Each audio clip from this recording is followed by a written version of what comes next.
Most beginner coffee nerds waste way too much money chasing that perfect cup. I know because I'm that person. The belief that the next brewer or gadget will unlock the secret to better flavor, yeah, that's real. But what exactly are we chasing, and why are we so obsessed with finding that perfect recipe or device? And how do we even know when we've arrived at that perfect cup?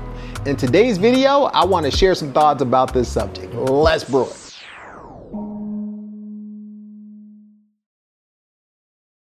When you first dive into specialty coffee, it's easy to get overwhelmed by all the technical stuff. And I'll be the first to admit, I love a good kitchen gadget that makes any process a little easier. But if you're like me, you've probably noticed that there's no end to the number of brewers, grinders, and accessories out there for making coffee. And that flood of options can make it feel intimidating to just brew a good cup of coffee without feeling like you need a barista's license. And I'm by no stretch of the imagination a barista. So the big question is, what brewer actually helps you make great coffee at home without all the fuss? Well, let's zoom out for just a second and talk about what the professional approach is.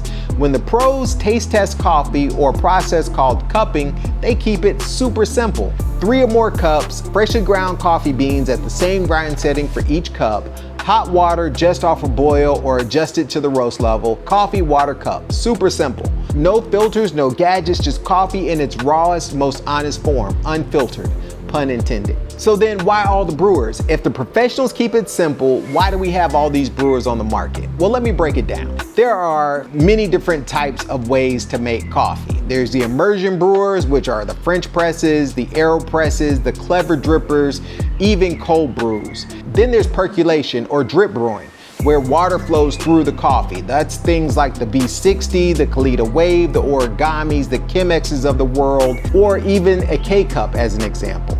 Then there's the pressure brewing. Those are your $10,000 and $20,000 espresso machines, or a simple mocha pot on the stove. The AeroPress falls under the pressure brewing, as well as Nespresso pods. Then there's the most honest style of brewing, which is cowboy coffee or the boiling method, where you take some coffee grounds, throw it in a pot of boiling water and let it cook. That's cowboy coffee or Turkish coffee or even Scandinavian coffee. Those are the boiling methods. Those are the 4 major methods of making coffee. And most of us probably started out with the Mr. Coffee machine, which is a filtered drip coffee or percolation method. But maybe later we moved on and tried the Nespressos of the world for speed. And some of us may have had our first really good cup of coffee at a fancy restaurant in a French press for brunch. Each method pulls out flavors differently. Percolation lets water flow through the coffee and extracts the aromas and the flavors along the way. In the immersion method, coffee steeps with the water and the extraction happens evenly. Pressure brewing yields an intense, fast extraction because you're pushing the water through the coffee grounds, and boiling is, a robust, sometimes bitter, old school method of boiling the coffee with the water. So each method yields different flavor results. At the end of the day, every method is aiming for the same goal: turn roasted beans into a delicious, aromatic, balanced cup of coffee. So if the pros do it with just water, coffee, and a cup, why do we complicate things? Honestly, maybe it's marketing, aesthetics, ritual, or gadget addiction.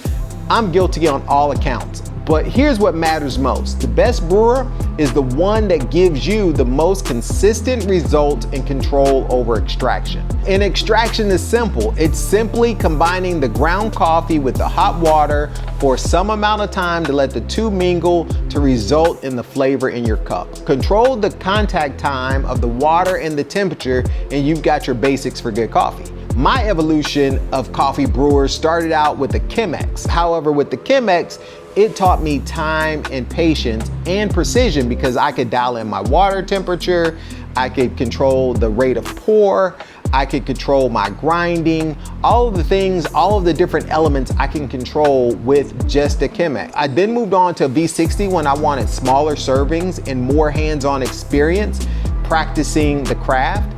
Eventually, I circled back to an old favorite, which was my AeroPress. And as you know, in the previous video, I actually recommend the AeroPress for beginners just starting out because it gives you a simple easy way to make a consistently good cup of coffee. The AeroPress recipe is coffee, hot water, stir and steep, press, add water to adjust to your taste. It's really simple to make a solid cup with the AeroPress every single time in under 3 minutes. And it's great for experiment. Recently, while visiting this new coffee spot with some fellow coffee nerds here in Merida, I'll talk more about that in another video, I stumbled upon the Next Level Pulsar coffee brewer. The Pulsar is a hybrid system that blends immersion and percolation, and it's one of my favorite ways to brew coffee right now. Here's what makes it stand out. The Pulsar has a valve that allows you to have a fully closed valve for immersion, French press-like coffee, a fully open valve for percolation like a pour over or a V60 style coffee, or you can partially open it or close it to customize your own style. Pulsar gives me full control over how long the coffee and the water stays in contact and how fast it drains. It's like having two brewers in one. Now, what drew me to the Pulsar was the control, being able to balance the acidity, the body, and the sweetness to dial in just the right cup based on my favorite coffee. Compared to my other brewers, the V60 was a little too bright and sharp or too more acid forward. The AeroPress is solid, good overall cup of coffee, but it didn't really highlight the acidity or the body most of the time. And the Pulsar gives me that balance of clean, balanced cup with body, yet customizable. It's kind of like being Goldilocks. This one's too acidic, this one's too harsh, this one's just right. With the Pulsar, I can get just that. The Pulsar is designed to tackle the common issue of water bypass when brewing, and that's when the water flows around the coffee grounds, takes the path of least resistance, which leads to uneven extraction. By controlling the immersion and the flow rate, the Pulsar gives you more even and more efficient extraction. Pros of the Pulsar are better extraction, more control, and fairly easy to get going brewing with this method. The cons, however, are long brew times. The Pulsar brews are between 4 minutes and 6 minutes on average.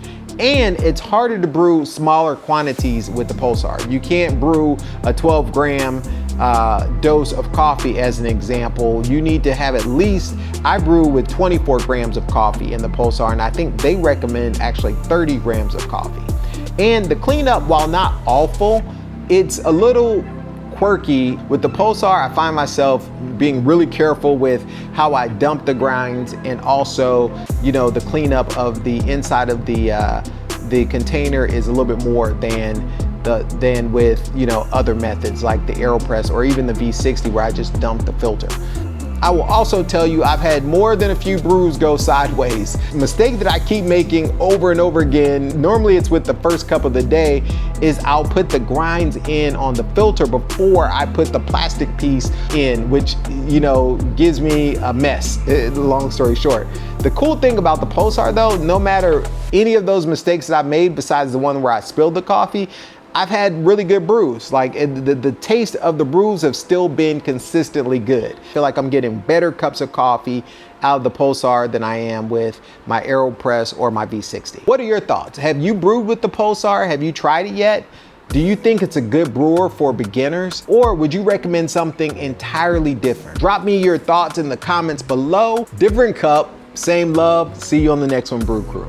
I did want to add one additional thing to the video, and that is making coffee in whatever brewer, whether it's the AeroPress, the V60, the Next Level Pulsar, whatever it is a ritual that I enjoy. And the reason I enjoy it, it's actually the first act of self-love for myself every day, where I get to take my time, prepare something, and then enjoy the coffee afterwards. So perhaps that is why we're constantly chasing this, you know, perfect cup or the perfect brewer. So wanted to add that as a part of the story, because the ritual and why I do the ritual can't be understated in terms of why I go through great lengths to get a great cup of coffee. So if the coffee can be from Brazil or wherever it's from, you know, I think it deserves a certain level of appreciation in the preparation of that coffee in order to get the very best out of it.